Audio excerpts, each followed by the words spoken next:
আসসালামু আলাইকুম, আমি ইমরান হোসেন। সারা বাংলাদেশে হাজারো ভুক্তভোগী নারী আছেন, তাদের স্বামীর অধিকার ফিরে পাচ্ছেন না। আমাদের সমাজে সবাই যে খারাপ তা নয়, অনেক সময় দেখা গেছে আপনি ভালোভাবে থাকতে চাইলেও এই সমাজ আপনাকে ভালোভাবে থাকতে দেয় না। তারপরও আমাদের বাস্তবতার সাথে লড়াই করে বাঁচতে হবে এবং বাঁচার চেষ্টা করতে হবে। যেখানে অন্যায় সেখানেই টিম পজিটিভ বাংলাদেশ আইন সহায়তা কেন্দ্র অসহায় নির্যাতিত নিপীড়িত মানুষের পাশে সর্বদাই সর্বক্ষণ। সবাই একজোট হয়ে অন্যায়ের বিরুদ্ধে প্রতিবাদ গড়ে তুলতে হবে। এইভাবেই হবে সোনার বাংলাদেশ। কামরুল হোসেন জিসানকে এই বোনটির স্ত্রী এবং সন্তানের অধিকার ফিরিয়ে দিতে টিম পজিটিভ বাংলাদেশ আইন সহায়তা কেন্দ্রের পরিচালক প্রশাসন জনাব সৈয়দ রাহান মহোদয় ঘটনাস্থলে। ইমরান আসো তো এদিকে। আপনারা দুজন আসেন। আপনারা দুজন আসেন, আপনি আসেন। আপনি এইখানে এই বাসার আমার সাথে আছেন। এই বাসার মালিক কে? বাসার মালিকরা ডেভেলপ করছে, বিভিন্ন জন আছে। এই ওনার নাম কি? ওই যে হ্যাঁ, ওর বাবার নাম কামরুল হোসেন জিসান, আর যার কথা বলছে এনামুল, ওটাও সব খালু। এনামুল না? ওনারই বাসায় এটা আর কি। এনামুলের বাসায় থাকে? হ্যাঁ, ভাড়া থাকে আর কি। খালুর বাসায় ভাড়া। আসসালামু আলাইকুম, আপনি এই বাসার? হ্যাঁ, আমি সৈয়দ রায়হান। হ্যাঁ, আমি মানবাধিকারের পরিচালক। হ্যাঁ, এখানে এনামুল সাহেবের বাসা এটা? আমি তো নতুন আসছি, দরকার না না না, দরকার নেই। ওই না দেখে গেলাম একটা বাসায় যাবো। আচ্ছা, এনামুল যে ওনার নাম্বারটা দেন তো। 01717 ব্যাপারটা হচ্ছে ওই যে ছেলের বউ, হ্যাঁ, বাসায় উঠায় না। হ্যাঁ,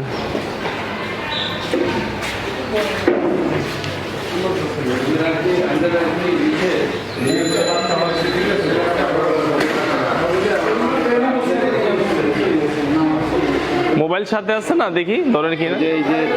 সেটা কথা বলেন। এত 11টা 20 এত আগে চলে গেছে। উনি নটার পরে 01717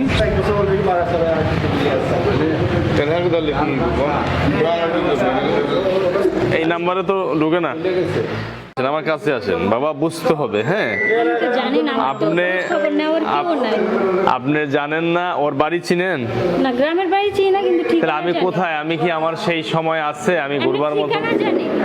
আপনি জানেন আজকে এইখানে আসার জন্য আপনার জন্য যে কত জায়গায় যেতে হয়েছে, কত জায়গায় গেছে হিসাব করেন। এই বাইরে কত ব্যস্ত রোজার দিনে। কথায় আছে, প্রেমে পড়লে মানুষ অন্ধ হয়ে যায়। এই মেয়েটি যে ভুলটি করেছে, বাড়িঘর না জানা সে ছেলেটির সাথে বিবাহ বন্ধনে জড়িয়েছে। একটি সন্তান জন্মের পর মেয়েটিকে কোন ধরনের পাত্তাই দিচ্ছেন না। মেয়েটির কাছে যে ঠিকানাটি ছিল সেখানে এসে কোনো সন্ধান মেলেনি। আসসালামু আলাইকুম, আমি আজকে অবস্থান করছি কল্যাণপুর শহীদ মিনার রোড। আমাদের সংস্থায় অভিযোগ করেছিলেন তানিয়া নামে একজন ভুক্তভোগী নারী। আপনারা দেখেছেন যে সারা বাংলাদেশে অসহায় নির্যাতিত নিপীড়িত মানুষের জন্য আমরা কাজ করি। আমি প্রথমে আজকে কৃতজ্ঞতা প্রকাশ করবো আমাদের ডিসি মিরপুর মহোদয় এবং অফিসার ইনচার্জ মিরপুর মডেল থানা। আজকেও একটি মেয়ের পক্ষে আমাদেরকে সার্বিক সহযোগিতা করার জন্য বাংলাদেশ পুলিশ যথেষ্ট সহযোগিতা করেছেন। এবং আমি একটি কথা সবসময় বলি যে বাংলাদেশ পুলিশ আমাদের গর্ব, আমাদের অহংকার। সকল কৃতিত্ব বাংলাদেশ পুলিশের। আজকের বিষয়টাও বাংলাদেশ পুলিশের একান্ত এবং আন্তরিক প্রচেষ্টায় আমরা এই জায়গাটাতে এসেছি। কিন্তু দুঃখের বিষয় হলো যে লম্পট ছেলেটি, এই যে একটি ছোট বাচ্চা দেখেন, হ্যাঁ, যে লম্পট ছেলেটি বিয়ে করেছে এবং এই যে বাচ্চা আছে, এই যে বউ, কিন্তু তাকে আমরা এখানে পাইনি। আপনি এখানে যে সে আছে এটা কিভাবে জানতেন বা কি বিষয় একটু বলেন তো আমার ক্যামেরায়। যখন ওর সাথে আমার বিয়ে হয়েছে তখন আমি ওর সাথে কয়েকবার এই বাসার কাছে আসছিলাম। পরে জানি যে এটা ওদের বাসায়। তো যখন আমার বিয়ে হয়েছে 2.5 বছর পর একটা গ্যাঞ্জাম হয়। গ্যাঞ্জাম হওয়ার পর তারপর আমি কয়েকবারই পুলিশ নিয়ে আসছি, 999-এ ফোন দিয়ে আসছি। আমাদের এখানকার যে ওনাদের কমিশনার, তার কাছে বিচার দিছি। সে দুইবার বিচার ডাকছে, বিচারে তারা যায় নাই। তারপর বাধ্য হয়ে লাস্টে আমি সব হাল ছেড়ে দিছি। ছেড়ে দেওয়ার পর ওর যে খালু এনামুল আঙ্কেল, সে বললো কি তোমাদের বিয়ে হয়েছে, কাবির নামা আছে? তা আমি বলছি হ্যাঁ আছে। তো উনি একটা ফটোকপি নিয়ে আসছিল। ওই ফটোকপিটা নিয়ে আসা ও আবার কি করছে, আমাকে একটা ডিভোর্সের কাগজ পাঠিয়েছিল। আজকে এই বাসায় আপনি কতদিনে আসছেন? এই বাসায় তাই আচ্ছা একটু কথা বলি প্লিজ, এখানে আসেন, আমার কাছে আসেন। আমি তো বোন। জি জি আমি কথা বলি একটু। আমি এই বাসায় আসছি 2 মাস। আসসালামু আলাইকুম, কি নাম আপনার আন্টি? বলি আমি আনাম আঙ্কেলের বোন। এই আমার 2 ভাইয়ের এক এনাম যিনি ওনার বোন আপনি? আমি বোন। আচ্ছা এই যে জিসান যে ছেলেটা চিনেন? হ্যাঁ জিসান ছেলেটারে চিনি। এনাম কি হয় আপনাদের কি হয়? যেটা সে ছেলে সে এখানে এখন থাকে না। থাকে না না? না, না। তাহলে এই ব্যাপারে আপনাদের সাথে আমাদের কোনো কথা নেই। এনাম আঙ্কেল তাকে যদি- আমাদের হ্যাঁ। দুর্ভাগ্য, আমার ভাইয়ের 2টা ভাইয়ের একটা ভাইয়ের ছেলে নেই। আর এই আসে কিভাবে এখানে? না না বলতেছি এই যে জিসান ছেলেটা ওনার কি হয়, কি আত্মীয়, কেমন আত্মীয়? হ্যাঁ জেটটাসের ছেলে। বড় ভাইয়ের জেটটাসের ছেলে। এখানে থাকতো, চলে গেছে। না এখন সেটার জন্য তো আমরা এনাম সাহেবকে আমরা দোষারোপ করার কোনো সুযোগ নেই, আমরা করবো না সেটা। হ্যাঁ আমরা যেটা এখানে এসেছি আমরা জানি এই মেয়েটা আমাদেরকে তথ্য দিয়েছে যে এখানে ছেলেটা থাকে, আগে থাকতো, এখন থাকে না। নেই। আচ্ছা বিষয়টা হলো যে আগে এখানে থাকতো এই ছেলেটা, এই লম্পট, কিন্তু এখানে নেই। এটা একজন আন্টি বললেন ওনাদের বাসায় থাকতো।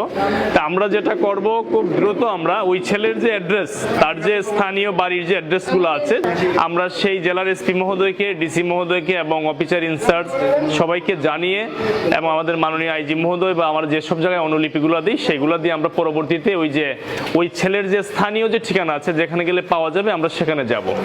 আর আজকের বিষয়টি আমিও আমাদের বাংলাদেশ পুলিশকে আবারও কৃতজ্ঞতা প্রকাশ করব, কারণ এই রোজা রমজানের দিনেও বাংলাদেশ পুলিশের আন্তরিক চেষ্টা এবং প্রচেষ্টা ছিল যে একটি ভুক্তভোগী নারীকে সর্বোচ্চ সহযোগিতা পাইয়ে দেওয়ার জন্য। কিন্তু আসলে একটা জিনিস কি, আমরা নিয়ম অনুযায়ী ওই বাসাতে ওই ছেলে থাকতো, কিন্তু ওই বাসার যিনি অভিভাবক আছেন ওনাকে আমাদের কিছু বলার মতো কোনো সুযোগ নেই। কারণ হচ্ছে আমাদের দরকার হচ্ছে যিনি আসামি, বাদী বিবাদী, যার বিরুদ্ধে কমপ্লেন করেছেন এই তানিয়া, তাকে প্রয়োজন ছিল এই লম্পট স্বামীকে। আর আমি সারা বাংলাদেশের যারা তরুণ তরুণী এবং যারা দেখছেন সবাইকে আমি বলবো এই বিষয়টা থেকে আপনারা অবশ্যই শিক্ষা নেবেন।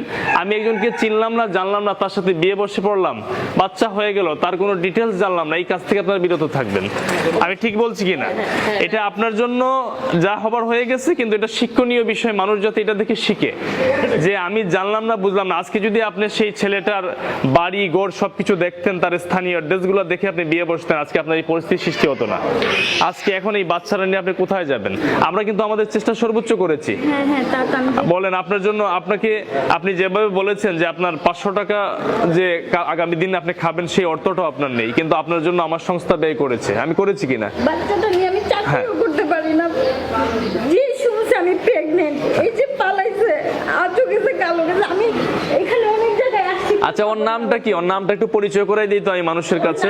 কামরুল হোসেন জিশান। কামরুল হোসেন জিশান। বাবার নাম কোথায়? এনামুল হোসেন। এনামুল হোসেন। ওর বাড়ি কোথায়? জেলা? সরি এনামুল না, এমদাদ।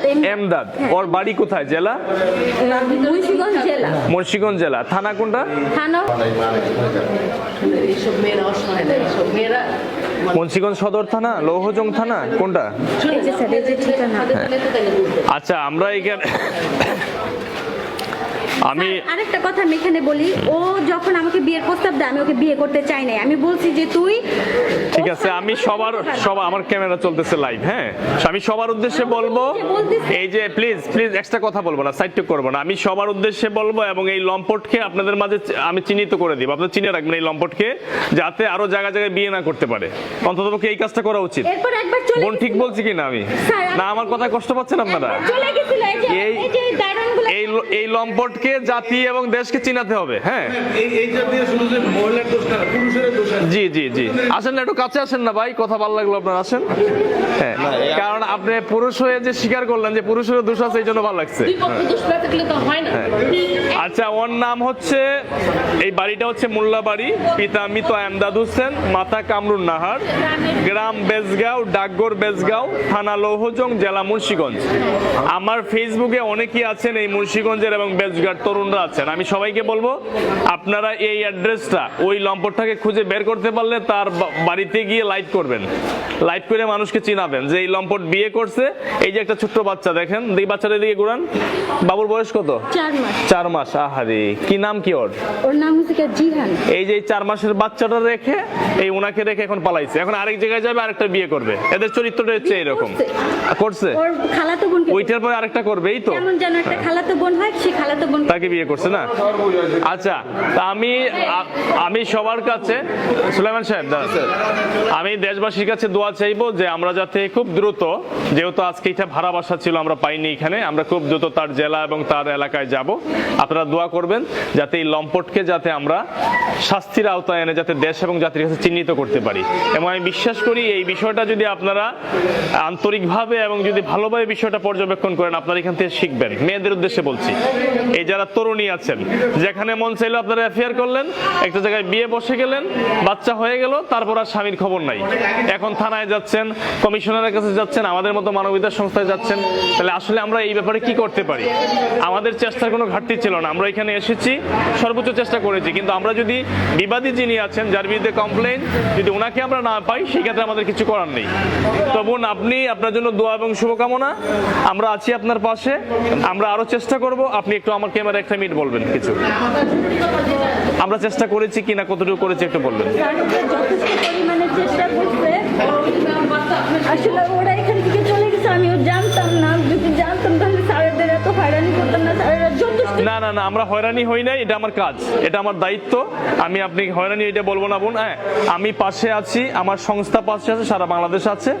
আপনি খুব দ্রুত অ্যাড্রেসগুলো দেন, আমি আবার যাবো আপনার মুন্সিগঞ্জে যাবো বোন। হ্যাঁ, আর আমাদের তরফ তো মুন্সিগঞ্জে ওইখানে ওই ঠিকানাটা আপনি ভালো করে ইয়ে করেন, আমরা ওইখানে যাবো ঠিক এইভাবে যে আসলাম। ঠিক আছে বোন, তাহলে আমরা আজকে এইখান থেকে আমরা লাইভ থেকে বিদায় নিব। তো সবাই ভালো থাকবেন, আমরা চেষ্টা করেছি যথেষ্ট। আসসালামু আলাইকুম।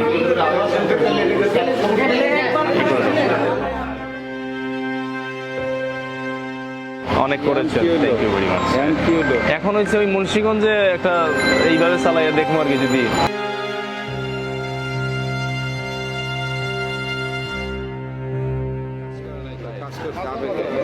এই জন্যই মনে করছে স্যার, ওরা গ্রামের বাড়িতে গেলেও পাবেন কিনা আমি জানি না, কিন্তু এনামুল আঙ্কেল ওর মোবাইল নাম্বারটা ম্যানেজ করে দিতে পারবে? আমাদের সমাজে এইভাবেই নীরবে কেঁদে যায় হাজারো বোন।